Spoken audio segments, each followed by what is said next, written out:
Last week, LPAC published a report concerning the solar and galactic implications of the Japanese earthquake. In that report, Lyndon LaRouche made a forecast in which he stated that we're going to continue to see major earthquakes along the Pacific Ring of Fire. So we have Peter Martinson here from the LPAC Basement Research Team to discuss other forecasts coming from the scientific community. Peter, what can you tell us about these recent forecasts of major tectonic activity along the Ring of Fire? Well, right when we put out the video, there was an avalanche of other forecasts that were coming out about the same time. Some of them they're pretty obviously cranks, just responding to the fact that we've had an increased number of large earthquakes just recently. But a couple of them are pretty significant. I'm going to go through two of them just as exemplary. For example, the first one was just recently a scientist named Alexander Solovyev from the International Institute of Earthquake Prediction Theory and Mathematical Geophysics predicts or forecasts that very soon we could see a large earthquake on the Kamchatka Peninsula coming off of Russia, which if you look at the map, you'll see that that's headed around the Ring of Fire towards Alaska and North America. Yeah, it's right north of Japan, right? It's just north of Japan. Now, he cites evidence, seismic evidence, that there are an increasing number of tremors that are getting more and more serious in the Kamchatka region. Now, we also know that that Kamchatka was the site of the explosion of 2 or 3 large volcanoes right around the time of the Japanese earthquake. So that place is heating up, and his forecast is rather credible. Now, the other one is in the United States, which is a man named Jim Birkeland, who's a former United States Geological Society geologist, forecasts that this week, from about tonight, the 19th, through about the 26th of March, is a window of seismic opportunity for California. That California is due and threatened with a very large earthquake along the San Andreas Fault, which now his evidence is rather interesting. He cites 2 specific pieces of evidence. First, the relation of the moon and the sun relative to the Earth, which tonight is what's called the supermoon phenomenon, where it's come to its closest point near the Earth at the same time that it's a full moon, so at opposition to the sun. So the tidal changes in the Earth, he says, can have the potential of destabilizing the area around the earthquake. His other point of evidence, which is also very interesting, regards the strange behavior of animals. And he says, for example, very recently there have been a couple of so-called fish kills, where a large number of dead fish wash up on beaches in California and also Mexico very recently. Now, on the moon, what is it that, how is it that the moon is affecting the Earth? Why would it be a hypothesis that the moon could actually have a tectonic effect on the Earth? Well, the moon is related, anybody who lives on the coast knows this, that you have 2 high tides and 2 low tides every single day. So the water is going up and going down twice a day. And the going up and going down is always associated with the moon going overhead. So the moon will go overhead, and you have a high tide which follows it. 12 hours after that, you'll have another high tide. Now, the full understanding of how that works is not yet understood, again. But when the moon is full, we tend to have larger tides. The tides go up further and they go down further. When the moon is at the closest point in its orbit, because it's an elliptical orbit, when it's at perigee, you also tend to have the largest tides of the month. Now, tonight, both of those events are occurring at the same time. Not only is the moon at its perigee, but it's also a full moon, so you have the opposition to the sun. So the sun is also affecting these tides. Now, the issue that people don't know that much about is that the tides don't just affect the water, but they also affect the crust of the Earth. That the crust also goes up and down very small amounts on the order of inches every day, twice a day, along with the tides. So the moon is creating a type of pulling effect on the Earth, not only affecting the water, but you're saying the land as well? Apparently, yeah. There's a response by the land to the position of the moon, and it's more pronounced when you have this conjunction of an opposition between the moon and the sun and the closest point of the moon to the Earth. And so the theory of Birkeland is that when the crust is being deformed by those types of stresses, you have the potential of releasing an immense amount of tension that's been built up along a fault line, which is exactly the condition we have along the San Andreas Fault in California. Geologists across the world agree that that fault has been ready to go for decades. Now, the other aspect of his forecast regards these animal reactions, which are a little bit, they're pretty interesting. He cites a couple of recent so-called mass deaths of fish that have washed up on the shores around in Mexico and also Southern California. He also looks at, so mass deaths of fish.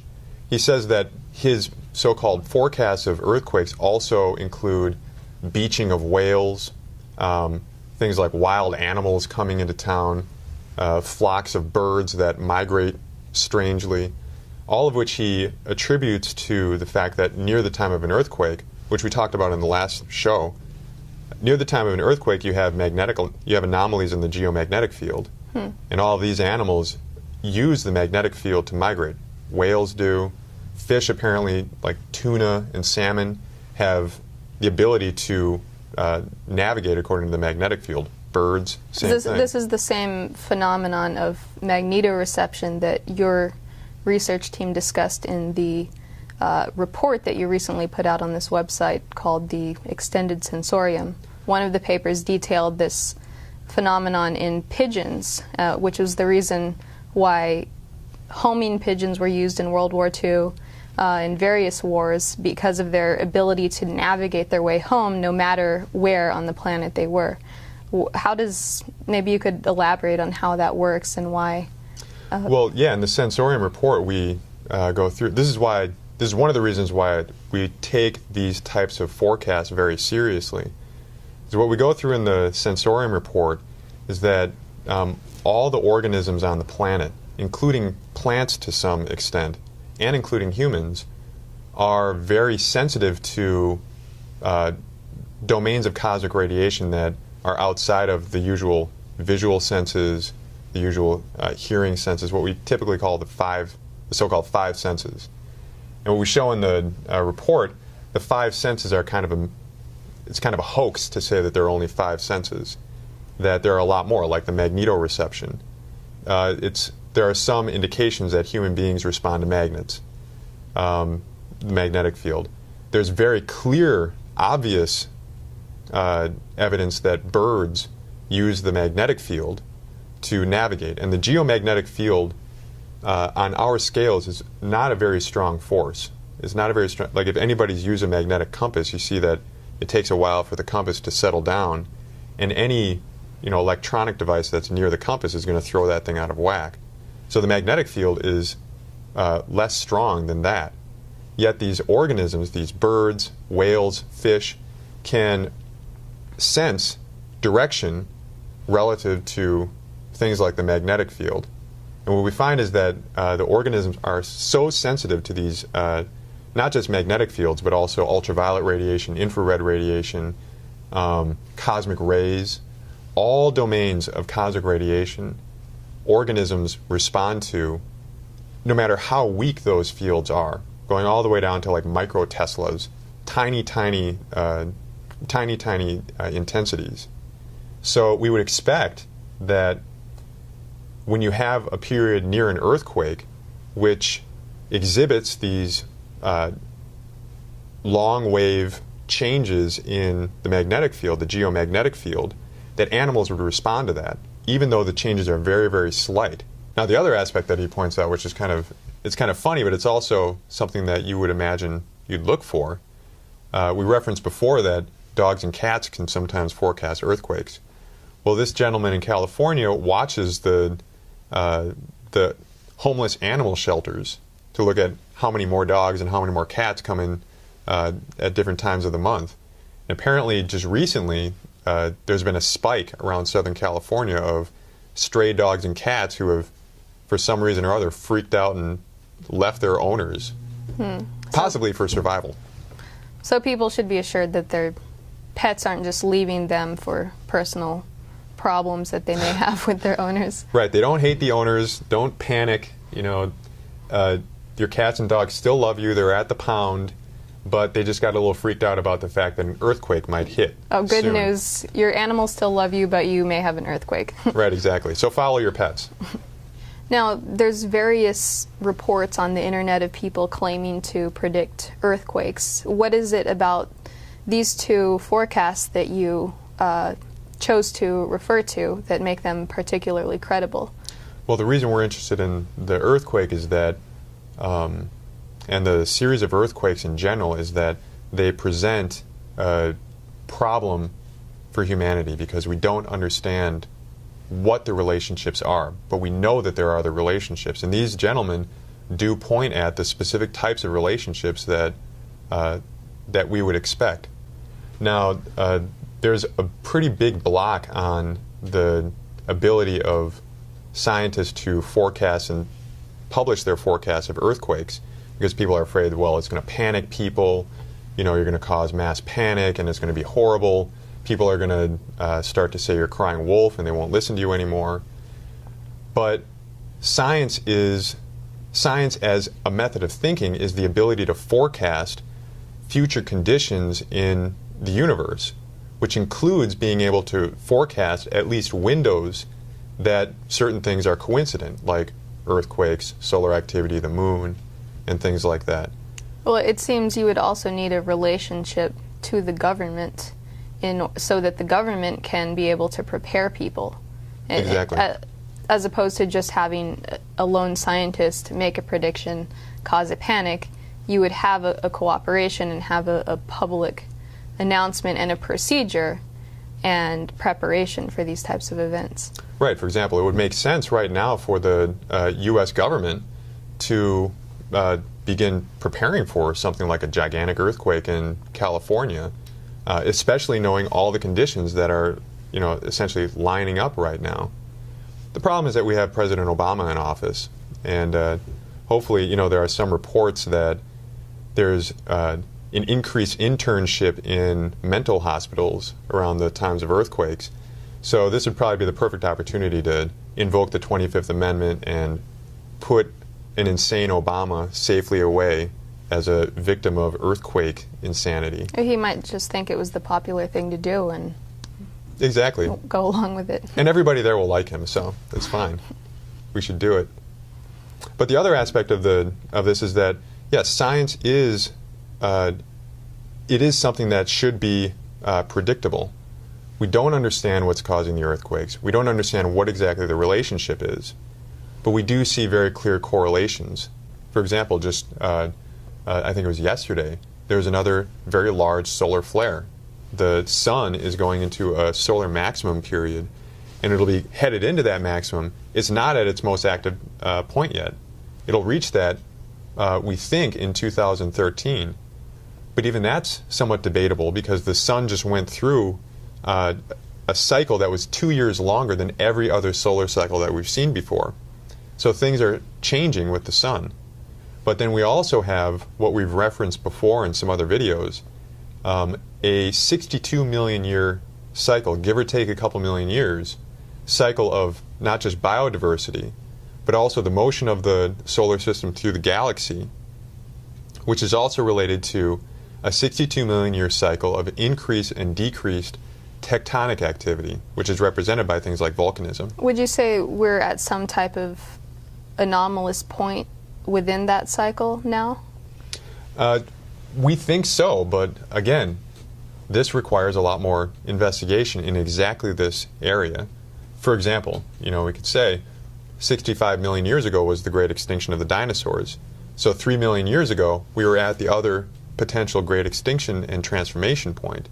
So we probably are at a very tumultuous point in the lifespan of our solar system, which also seems to coincide with the rise and domination of creative human beings, which brings another issue to play, which is that all the other organisms in the past have gone extinct.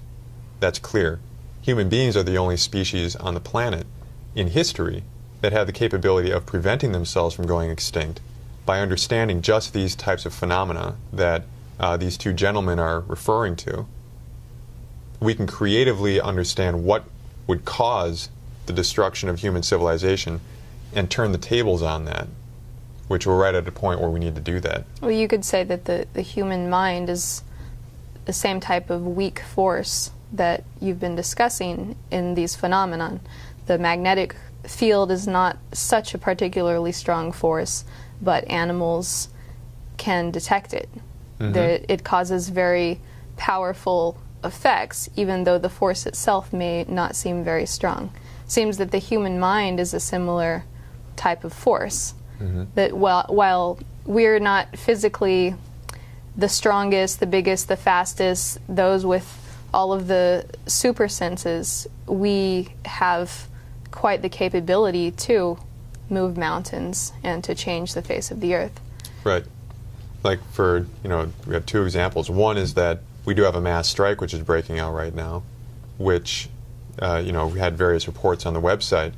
But with the mass strike, you have another example of a breakout of a cosmic radiation event, where it's not that some person in Libya or some person in Egypt, somehow got, a forceful message to somebody in Wisconsin to, begin the protests. But there was essentially a simultaneous breakout around the planet of this mass strike phenomenon.